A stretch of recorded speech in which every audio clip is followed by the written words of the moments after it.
Would you ever open a real location? Or like my favorite one is like, do you guys have a store? Yeah, well, they're I in our love that store. question. They're just like, you guys have a store? It's right here, bro. I'm like, yeah, you're in the store. You're in it. You're walking in it. Yeah. How's it going? I'm Dave. And I'm Joe. And we are TND Video Games. So we own a retro video game store in Ottawa, Ontario, and today we're going to talk about what is a game store.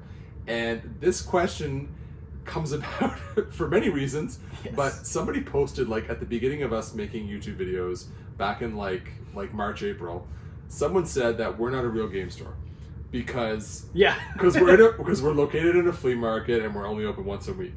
So it begs the question, like, what is a game store? So we don't exist. Yeah, so we don't exist. We're not here right now. We're just a booth. Yes. We're just a booth. So anyway, so like the question is like, what is a game store? And you know, we were talking about this, like, obviously, and we're like, there are many different types of game stores, right? Oh yeah, for sure. We've got our whole essay right here to refer to. So we were like, you know, like writing this out, but like, you know, you got your brick and mortar stores that are open 7 days a week. Well, and you've got like GameStop, yeah. And then you've got like stores that sell games like Walmart and Toys R Us, and sure. then you've got your retro shops. So like for us, it's Microplay. They're kind of like a chain in Canada.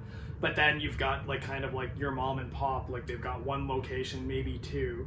Yeah. And they specialize in retro stuff, but stock new stuff as well. Yeah. Like so like a brick and mortar shop, I would call it. But there's stores that are open that you can access 7 days a week. It's like they're like in a retail location. Yeah. So those are like, I think when people think of a store, that's what they traditionally think of, right? But there are different types of stores. And so like I would argue that we are a store. We're a niche store. We're open once a week. And as Retro Mike said to me a couple weeks ago, that if our store ever like ceased to exist, then he would just, I think he said he would like full on die. Yeah, so we basically can't close the store. We can't close the store because Retro Mike and his brother Retro James need to come to the store. Exactly. So that's why we keep going. Yeah, and so you cover, we do have a physical spot. Yes. Because there are other quote unquote businesses or stores that they only sell online, so don't even have a store. So to me, I would say we're closer to a traditional store than someone who just sells online specifically. Or someone that does like, if you're doing conventions. Or right? conventions, like how we started. We started doing conventions, and I don't think I would have ever said we're a store. I don't even know what we would just be like, you know, we're a business that sells games sure, at conventions. Exactly, right? So like, I think some component of the store has to have a physical location. I would agree. Mm-hmm. We fit that bill. And there are a lot of advantages to having a store that's open only once a week, right? I'm going to start with this because I remember we bought the flea market location where we're currently located. I think it was 7 years ago. I think we maybe talked in our origin story that it was 6. Yeah. I can't remember anymore. Whatever. We bought it. It's a long time ago. It was a long time ago.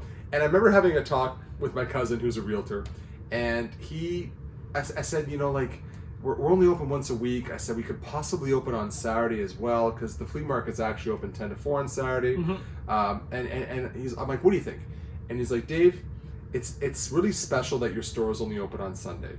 It gets people, you know, pumped to go. It gets them jazzed. They're jazzed, yes. They want to get out there, jazzed. Yes. They're jazzed. And I'm like, you're right.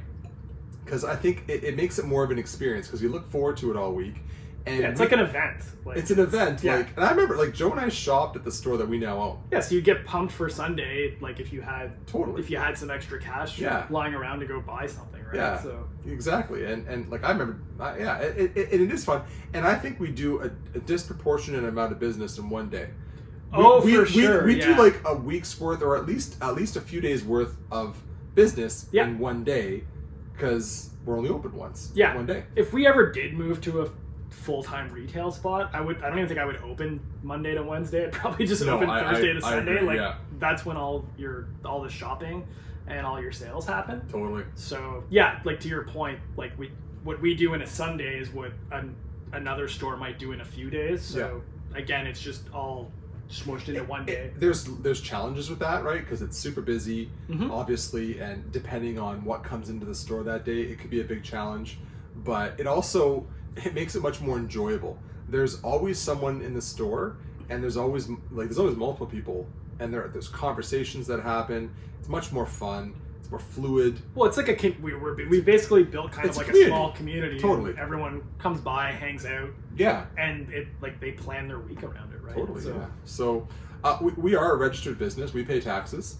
Joe does the taxes. So every quarter we send the government money and yeah. they waste it. So yeah. And it's so sickening, right? Because you're collecting taxes for like these old retro games that are like that have been taxed. They've been taxed like 5 or 6 already. times. Yeah, exactly. Yeah. So yeah. I mean, that's another. If you want to talk about the legitimacy of being a store, so we do that as well. Yeah. So we pay taxes. We pay HST quarterly, and then yeah. at the end of the year, like whatever money we've made goes on our tax return, and we pay tax on that too. Yeah. So. Good times. So good times. The other thing too, like we're in the flea market. We pay for our booth setup. And because we're in that location, like we're able to we have lower overhead. Yeah, and we're for able sure. To pass that forward. Mm-hmm. And I would say like we have a variety of clients that come to our store. I would say that still primarily we are a retro video game store that sells mainly older video games to collectors. I'd still say that's our primary niche. Yeah. And then we do sell to like the moms that want to get games for the Wii or Switch or whatever, the modern consoles. And we do have the casual gamer that literally just wants to play the game, doesn't care. But I'd say our bread and butter is still that collector. And collectors, and Joe and I are both collectors as well. So you don't want to pay too much for something because you have a lot of items that you want. And you know what you want to spend. Yep. Right? So we're able to keep games at a very reasonable price. Well, yeah, because like our rent is cheaper because we're unable to open for the full week. Also, like our spot's smaller than a traditional store, but we do a very good job of packing the store to the hilt. To the hilt. To the hilt. To the hilt. And I think we have a point on here. We could fill up a retail store if we faced our inventory like a lot of stores do, but everything's just kind of stacked up so you can see it. Yeah. Without basically maximizing the space. Yeah. So, I mean, there's that too. The other thing is because we're open 1 day a week, basically you and I can alternate Sundays. We have Frank who works once, sometimes twice a month, but we don't have like a workforce we have to pay and pay benefits and insurance and all that, which we would have to do if we were a full-time retail store. Prices would have to go up, right? And like so for all those things. Yeah, so we'd have to pay less for stuff or charge more, right? Like whatever. Yes, exactly. Yeah. So like there's a ton of advantages to being open once a week, right? I mean, and the other thing too is that Joe and I both have full-time jobs during the week, right? Like I'm an educator, I'm a teacher. Joe is an accountant. And so I do the bookkeeping for the business. We're doing lots like of fun. Yeah, Joe does all the thank God. I do all the social media stuff. I do all the social media. Like if you're at the store, you'll post stuff, but I do all that, and Joe does all the numbers, the fun stuff. And like it's funny, when we first started this business many years ago, we both kind of just went in that direction. And it was kind of understood that like for obvious reasons you'll do the accounting, and I'll do the I could social train media. you. I don't want to do You're like, that. no, I don't I'm want to good. do it. It's like I'm good. You're doing a great job. Thank you. Fantastic. Oh my God, you're doing such a great job. So those are like the advantages. So we're busy during the week, right? So we.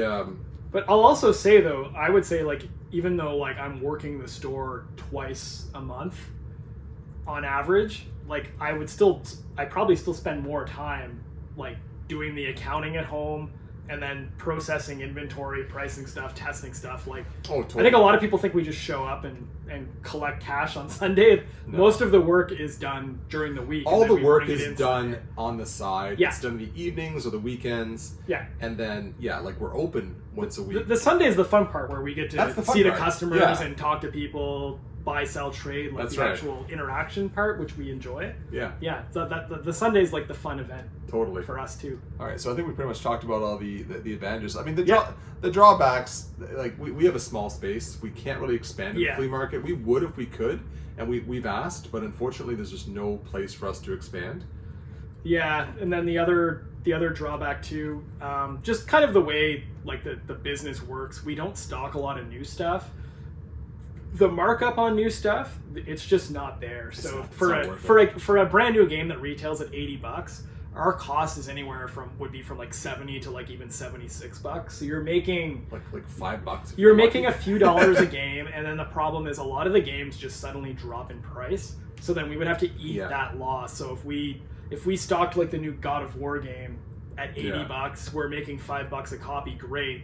But then suddenly the game is now like $30. Like we're eating like a $50 loss on every copy we didn't sell quick enough. You can't operate at those margins too. You can't make $5 off of a game that you invested $70 at. It just doesn't work. Not for us. Not for us. We don't have the volume. If we had the volume, for sure. Yeah, and the space, right? Yeah. We would be taking away space from the retro stuff, which we make higher than $5 an $80 game on. Yeah. We'd have to have less of that stuff to make room for the new stuff, and then you're basically like it wouldn't be sustainable, and then we'd have to close, and then Retro Mike would die. So like we can't stop. We like Retro stuff. Mike. We want him to live. Yes. So so not a lot of new items. The other one too, and people add, this is one drawback, just because we don't do the volume of obviously a full retail location. Although you've said it before, I feel like we punch above our weight. Like we're a little spot in a flea market. I'd say we're the little Mac of retro video game stores, right? Yeah. But we don't have an inventory system, so it is tough if someone asks if we have something. That's a huge challenge. And also, like, when we're buying stuff, sometimes we'll overpay for something because I'll be thinking, oh, like, we only have one copy, and then I'll find, like, 5 more copies buried in the storage unit. We're not as sophisticated that way. However, to put in an inventory system, one would be very expensive, and because I'm the accountant, I'd be the one managing it. We just don't have time to do that, right? So, it'd be an advantage because we would know absolutely how many we have of each game. We would know how many copies we have. For sure, yeah. You need time to input. Yep. We just don't have that. So yeah, exactly. Yeah, so that's another thing. I mean, another drawback. You always moving stuff around. So we have to take stuff out of our store to put new stuff in. Yeah. So, if stuff sits there for a while and it's not selling, we'll get rid of it and bring in new stuff. And we're always sort of rotating our stock. We either move it around the store or we just take it out and put it in a giant pile and we sell it at a huge discount at our outdoor sale. At our outdoor sales that we do twice a year. And, those sales are a way for us to move our stock that's just not selling inside the store. Mm-hmm. So we have, because it's such a small store, we can't have everything in the store. Yeah, for sure. Yeah, like there's games I see in the storage unit all the time, and I'm like, oh, like we could use a copy of that on the shelf, but the section's full. So absolutely, when people come in and ask for sports games, and it's like, well, I know they're only $3, so we don't really use the space on them, which is unfortunate. But it is what it is, right? We got to maximize the space. So we've had a lot of people ask us, and this is like a constant question. Oh yeah, okay. It's like, would you ever open a real location? Or like my favorite one is like, do you guys have a store?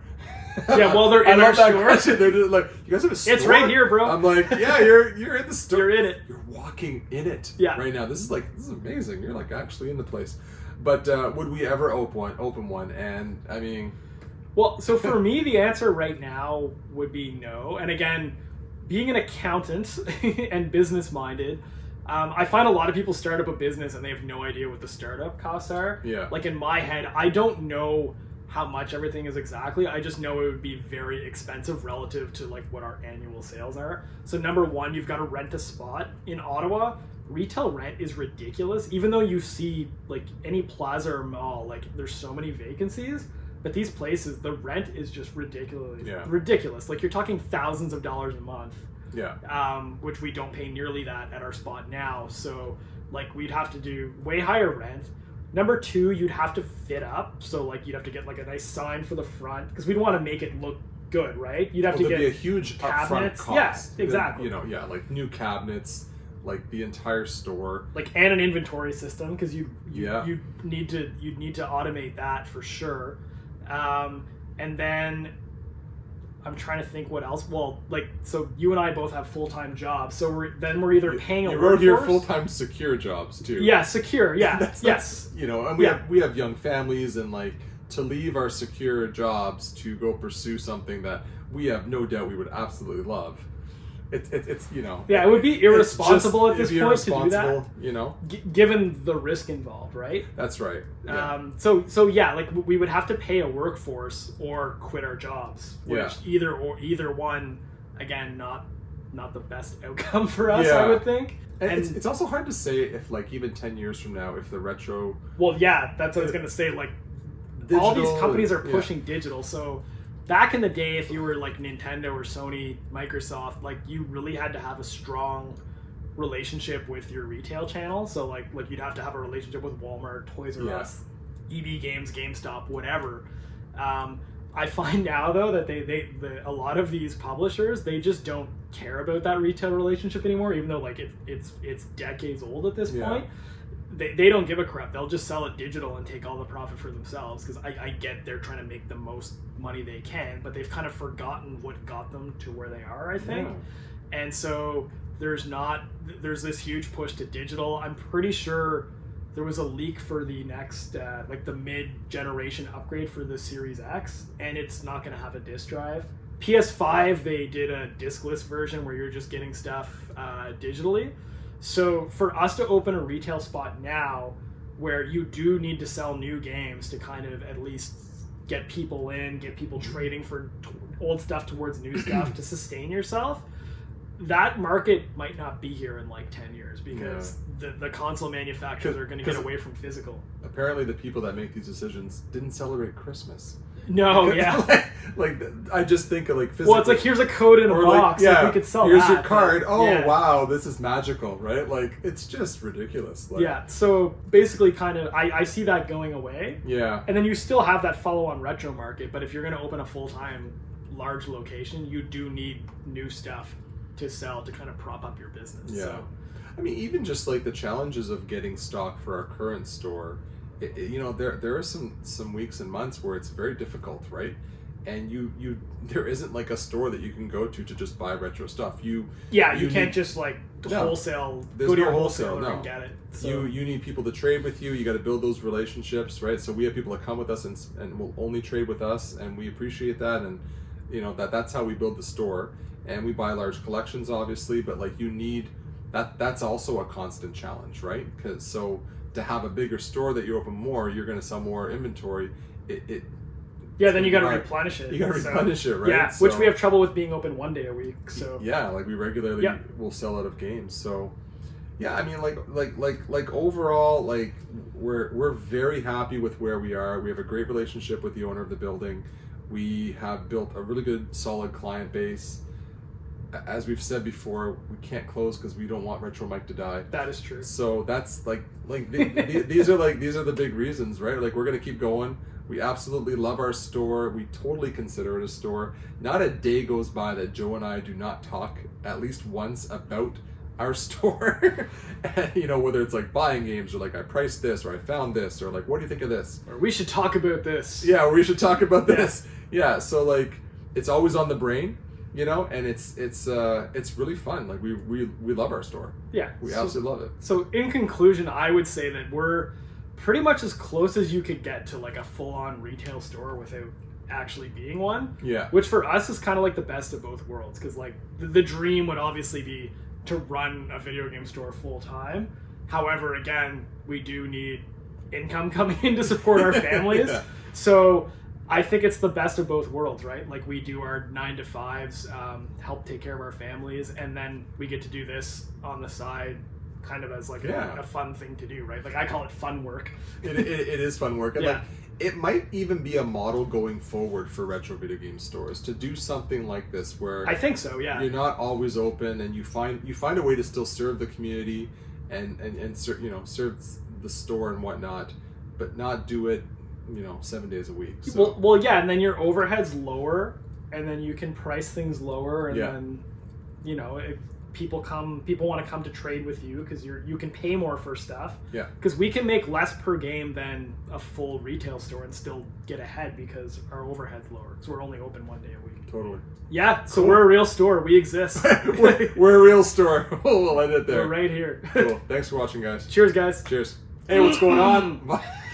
That's how now, Brown.